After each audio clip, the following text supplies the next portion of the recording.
को देखा है। ये प्रायः धातु या अधातु होते हैं। असल में धातुओं का व्यवहार बहुत सालों से होता आ रहा है। शुरू में मनुष्य ने जो औजार बनाए थे वे पत्थर, लकड़ी या फिर जानवरों की हड्डियों के बने होते थे। धातु की खोज होने पर औजार बनने में बड़ी तरक्की हुई। तांबे या लोहे के बने औजार पत्थर या लकड़ी की तुलना में कहीं अधिक मजबूत होते थे। धातुओं की दूसरी खास बात यह थी कि उसे आग में गर्म करके किसी भी रूप में ढाला जा सकता था।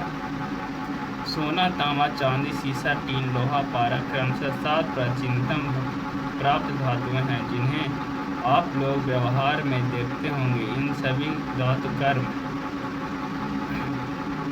व्यवहित विज्ञान की सबसे पुरानी पद्धति है। धातु की खोज के बाद तो नए नए प्रकार के औजार बनने लगे।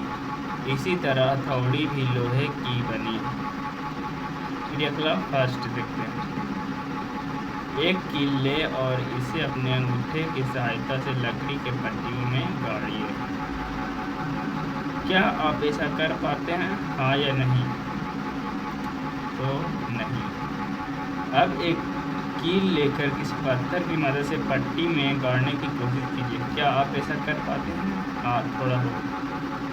या नहीं भी। एक छोटा पत्थर को लकड़ी के डंडी के एक सिरे से कसकर बांधिए और इसकी सहायता से उस पट्टी को गड़ाकर देखिए। क्या पत्थरी से हथौड़ी से कील ठोकना और आसान हुआ? हाँ, हुआ। पत्थर की इस हथौड़ी का बार बार उपयोग करने पर या जोर से पटकने पर इसमें लगे पत्थर को टूटने का डर है। इसके लिए आप क्या सुझाव दे सकते हैं? क्या पत्थर के स्थान पर किसी और पदार्थ का उपयोग किया जा सकता है जिससे हथौड़ी अधिक मजबूत हो? तो हाँ। धातु और अधातु के भौतिक गुण। धातु और धातु के भौतिक गुण देखते हैं। पहला में चालक, चमक। सबसे पुराना धातु सोना है जिसका आविष्कार 6000 ईसा पूर्व में हुआ था। कोई धातु जैसे सोना, चांदी, तांबा अपने मौलिक अवस्था में पाई जाती है। इनमें अपने अपने रंग लिए खास चमक होते हैं। एल्युमिनियम, जिंक, मैग्नीशियम तथा चांदी का रंग सफ़ेद है। सोना का रंग पीला है तथा तांबा का रंग लाल भूरा है। एक लंबे समय के लिए अगर इन्हें छोड़ दिया जाए तो वो हवा के अवयव जैसे ऑक्सीजन, कार्बन डाइऑक्साइड, सल्फर और डाइऑक्साइड से अभिक्रिया कर ऑक्साइड, कार्बोनेट, सल्फाइड इत्यादि बनते हैं जिसकी पहली परत धातुओं की सतह पर जम जाती है, जिससे धातुओं की सतह धुंधली हो जाती है, परंतु इसे साफ करने पर चमक लौट आती है। क्या कुछ ऐसे पदार्थ हैं जिनमें चमक नहीं होते या घिसने पर भी चमक नहीं आती? प्रायः धातुओं में चमक होते हैं, अधातु पदार्थ में चमक नहीं होते हैं, पर इस आधार पर धातु एवं अधातु में विभेद करना आसान नहीं है। कोई ऐसा पदार्थ है जिसे घिसने या चिकनाने से चमकने लगता है? आप देखते हैं कि फर्श पर बिछा हुआ टाइल्स, संगमरमर की चिकनी दीवार, घिसा हुआ कुछ पत्थर चमकने लगता है। इसका यह अर्थ है कि वह धातु। क्या दर्पण को धातु कहेंगे? ये चमकने वाली चीज़ कई पदार्थों को मिलने से बनी होती है जिसका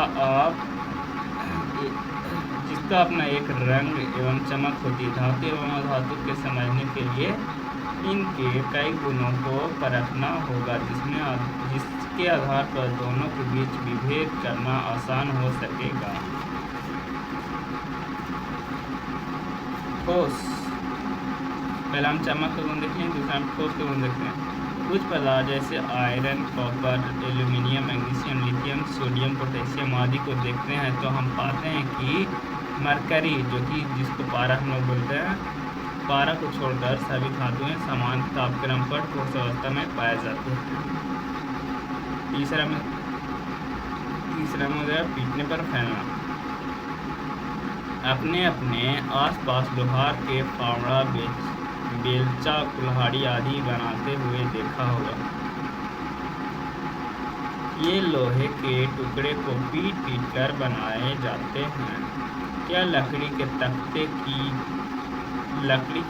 को पीट कर ऐसा आकार दिया जा सकता है? आप पाएंगे नहीं।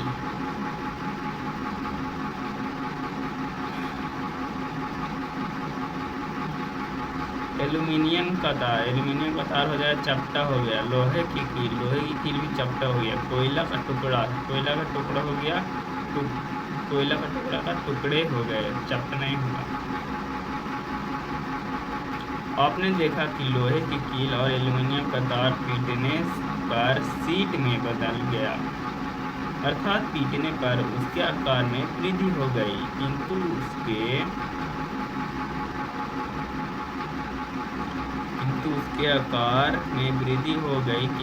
टुकड़े टुकड़े नहीं हुए। धातु का यह एक विशेष गुण है जिसे हम अधातुवर्ध्यता कहते हैं। क्या मिट्टी या आटे की लोई को पीटने से उसके आकार में वृद्धि होती है? आटे की लोई से रोटी बनते आपने देखा है। इससे क्या आप निष्कर्ष निकालते हैं? मिट्टी एवं लोई के धूप में सुखाइए और पीटिए, इसको पीटने पर यह चूर हो जाता है। धातु और अधातु पदार्थ में यह अंतर है कि धातु अधातु अर्थ होते हैं, इसके शीट बनाए जा सकते हैं तथा तार खींचे जा सकते हैं, परंतु अधातु में यह गुण नहीं है, क्योंकि इसे पीटने पर चूर हो जाते हैं। परंतु धातु में यह गुण नहीं होते, यह पीटने पर चूर होते हैं। सभी धातु एक समान अधातुवर्त नहीं होते।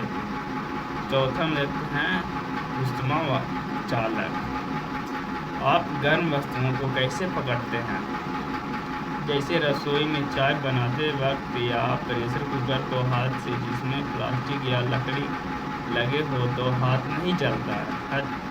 हत्या से लगे कुकर की हैंडल को किस तरह छू जाने से काफ़ी गर्म महसूस होता है? चूल्हे पर चढ़े डेगची, तसला इत्यादि का किनारा छूने पर गर्म लगता है। कुछ ऐसा पदार्थ है जिन्हें गर्म किए जाने पर दूसरा सिरा गर्म नहीं होता, जैसे जलती हुई लकड़ी का दूसरा सिरा गर्म नहीं होता। एक बर्तन में पानी लीजिए और उसे गर्म कीजिए। उसमें लोहे का छड़, एल्यूमिनियम या स्टील का बड़ा चम्मच, रोटी बनाने वाला बेलन इत्यादि डालिए। डाले गए सभी चीज़ों की लंबाई लगभग बराबर होनी चाहिए। थोड़ी देर के बाद आप उसके ऊपरी सिरे को छुएं। आप क्या महसूस करते हैं? आप देखें कि लोहे या एल्यूमिनियम, स्टील इत्यादि के बने चम्मच का सिरा गर्म हो जाता है, किंतु लकड़ी के चीज़ों का सिरा गर्म नहीं होता। एक एल्यूमिनियम या लोहे का छड़ लीजिए। छड़ की जगह पर मोम की सहायता से पिन को चिपका दीजिए। उसके बाद छड़ के एक सिरे को लैंप से सटा दीजिए। कुछ देर बाद हम पाते हैं कि गर्म सिरे की ओर से मोम बारी बारी से पिघलने लगती है।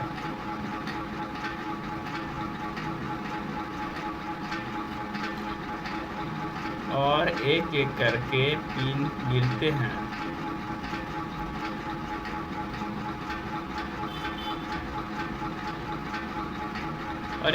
पिन गिरता चला जाता है। इस क्रियाकलाप से यह स्पष्ट होता है कि उष्मा लैंप वाले सिरों को दूसरी ओर बढ़ती जलती बढ़ती चली जाती है पदार्थ के ऐसे गुण को ऊष्मा सुचालक कहते हैं। अब आप कुछ दूसरे पदार्थ को छड़ लें और इसी प्रक्रिया को इस सिरे से गर्म कीजिए। क्या इसमें ऐसा कुछ हुआ या दूसरा सिरा गर्म हुआ तथा गर्म सिरे के साथ साथ क्या हुआ, अवलोकन कीजिए।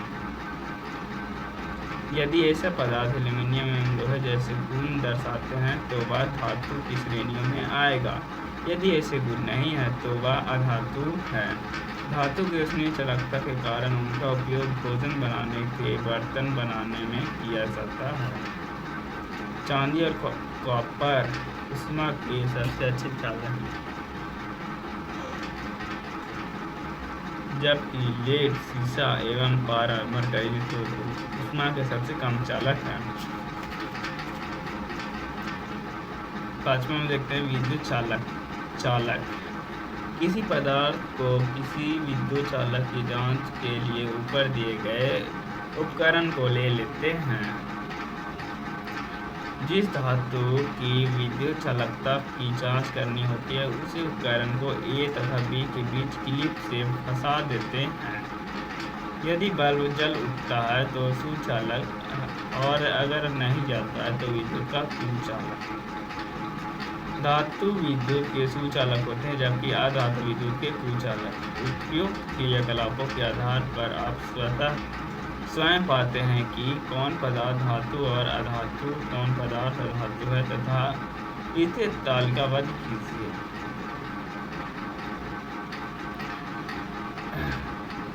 अब आप उपयोग दिए गए चित्र के अनुसार शिक्षक की सहायता लेकर अन्य पदार्थों के साथ प्रयोग कीजिए तथा दी गई तालिका में धातु एवं अधातु को वर्गीकृत कीजिए। हम घरों में जो विद्युत का तार का उपयोग करते हैं उस पर पॉलीविनाइल क्लोराइड अथवा रबड़ की परत जैसे कवर चढ़ी होती है, क्योंकि पॉलीविनाइल क्लोराइड या रबड़ विद्युत का कुचालक होते हैं। हमें आयरन, कॉपर, एल्यूमीनियम के तार आसानी से बाजार में मिलते हैं। धातु के पतले तार के रूप में खींचने की क्षमता को तन्यता कहते हैं। सोना और चांदी सबसे अधिक तन्य धातु हैं, अतः सभी धातु एक समान तन्य नहीं होते। छठा देखते हैं ध्वनिकता। आप अपने विद्यालय की घंटी बजते सुने होंगे।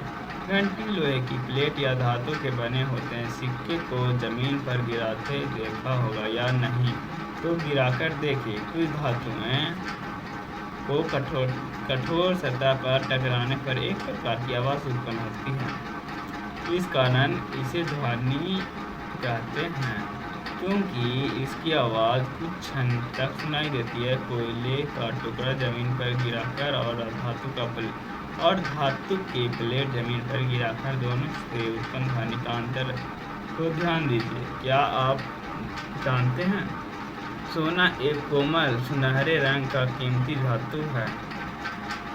इसका मुख्य उपयोग आभूषण बनाने में होता है। सोने की शुद्धता को कैरेट में मापते हैं।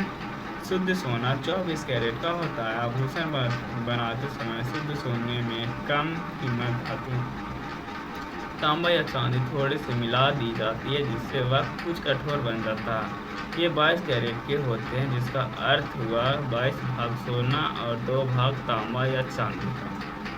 मिलावट 24 कैरेट को 18 कैरेट में बदलने के लिए 18 भाग सोना में 6 भाग तांबा या चांदी मिश्रित कर देते हैं। क्रियाकलाप 5वां देखते हैं। अब आप धातु एवं अधातु पदार्थों के गुण से परिचित हो चुके हैं। अपने आसपास के पदार्थों के गुण के आधार पर अवलोकन एवं प्रयोग कर दी गई तालिका में वर्गीकृत कीजिए। ऐसा पदार्थ जो ठोस, चमकीला, धातुवर्त, तन्य, ध्वनि उत्पन्न करने वाले ऊष्मा और विद्युत के सुचालक होते हैं, वे धातु कहलाते हैं। अब आप अधातु के बारे में क्या करेंगे? ठोस अवस्था में कार्बन, गंधक, फास्फोरस, आयोडीन और द्रव अवस्था में ब्रोमीन होते हैं। Hydrogen oxygen, nitrogen, chlorine, helium, argon इत्यादि गैस अवस्था में पाए जाते हैं। आइए दी गई तालिका के अनुसार अब कुछ धातुएं अधातुओं को भौतिक गुण के आधार पर गुणों को देखा जाए। कार्बन के संकेत सी सतह का प्रकार होगा। खुरदरा कठोरता का मध्यम, आघातवर्णीयता नहीं होता, तन्यता नहीं होता, चालकता या उष्मा या विद्युत का सुचालक नहीं होता, ध्वनि नहीं होता। कोल दूसरा में सल्फर का संकेत एस। इसका सतह का प्रकार खुरदरा, कठोरता मुलायम होता है। इसमें आघातवर्णीयता नहीं होता, तन्यता भी नहीं होता है, चालकता उष्मा या विद्युत नहीं होता, ध्वनि भी नहीं होता। आयोडीन का संकेत आई। सतह खुरदरा, कठोरता मुलायम, आघातवर्णीयता नहीं होता, तन्यता भी नहीं होता, चालकता उष्मा विद्युत नहीं होता है, ध्वनि भी नहीं होता। अब आगे देखते हैं धातु और अधातु के कुछ अपवाद भी होते हैं। जैसे सभी धातुएं तन्य होते हैं लेकिन अपवाद में बिस्मथ, जिसका संकेत है Bi। सभी धातुएं ठोस होते हैं, अपवाद में मरकरी या पारा, जिसका संकेत है Hg। तीसरा में आयरन, कॉपर, एल्यूमिनियम इत्यादि अन्यतः कठोर है, परंतु लिथियम, सोडियम, पोटेशियम मुलायम होते हैं, इन्हें चाकू से भी काटा जा सकता है। चौथा में लेड, जिसको सीसा बोलते हैं। सीसा, लेड एवं पारा धातु होते हुए भी उष्मा के सबसे कम चालक है। कुछ तत्व ऐसे होते हैं जिनमें धातु और अधातु दोनों के गुण पाए जाते हैं, जैसे boron, silicon, germanium, arsenic, antimony, tellurium एवं पोलोनियम।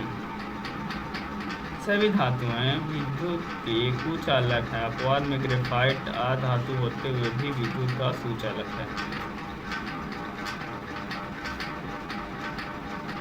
सभी धातुएं विद्युत के कुचालक होते हैं, लेकिन अपवाद में ग्रेफाइट जो कि अधातु है वो विद्युत के सुचालक होते हैं। हीरा अधातु है, फिर भी वह सबसे ज़्यादा चमकने वाला पदार्थ है। धातु और अधातु के रासायनिक गुण। ऑक्सीजन से अभिक्रिया।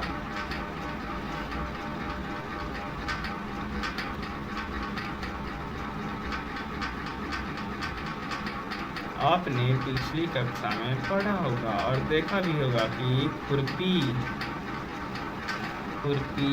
कुल्हाड़ी, कैंची, लोहे का गीला तावा कुछ समय तक नम वायु में खुला छोड़ देने पर उसमें जंग लग जाती है। जंग एक अलग पदार्थ है जो लोहे से भिन्न है। फिर अगला छठा देखते हैं। आइए लोहा, ऑक्सीजन और जल की अभिक्रिया को परिमाण स्वरूप जंग की प्रक्रिया की जांच करें। आप अपने आसपास से जंग लगे हुए वस्तु ला सकते हैं। जंग का रंग भूरा क्यों होता है? जंग का रंग भूरा इसलिए होता है कि जंग वायुमंडल में मौजूद जलवाष्प से संयोग करके अपने ऊपर भूरे रंग का एक परत बनाता है।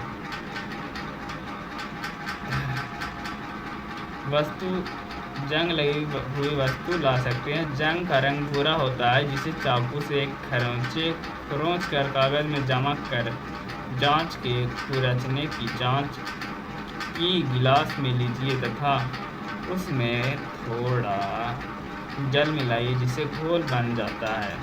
जंग का विलयन क्षारीय होता है क्योंकि लाल लिटमस पात्रक डालने पर इसका रंग नीला हो जाता है, जो इसके क्षारीय होने का सूचक है। लोहे में लगा जंग वास्तव में लोहे का ऑक्साइड है। जब हवा में नमी रहती है तो हवा में उपस्थित ऑक्सीजन लोहे की बनी चीज़ों के ऊपरी परत के साथ प्रतिक्रिया करती है तथा अन्य पदार्थों लौह ऑक्साइड बनता है। लोहा प्लस जल जल, नमी, ऑक्सीजन से निकलकर लौह का ऑक्साइड।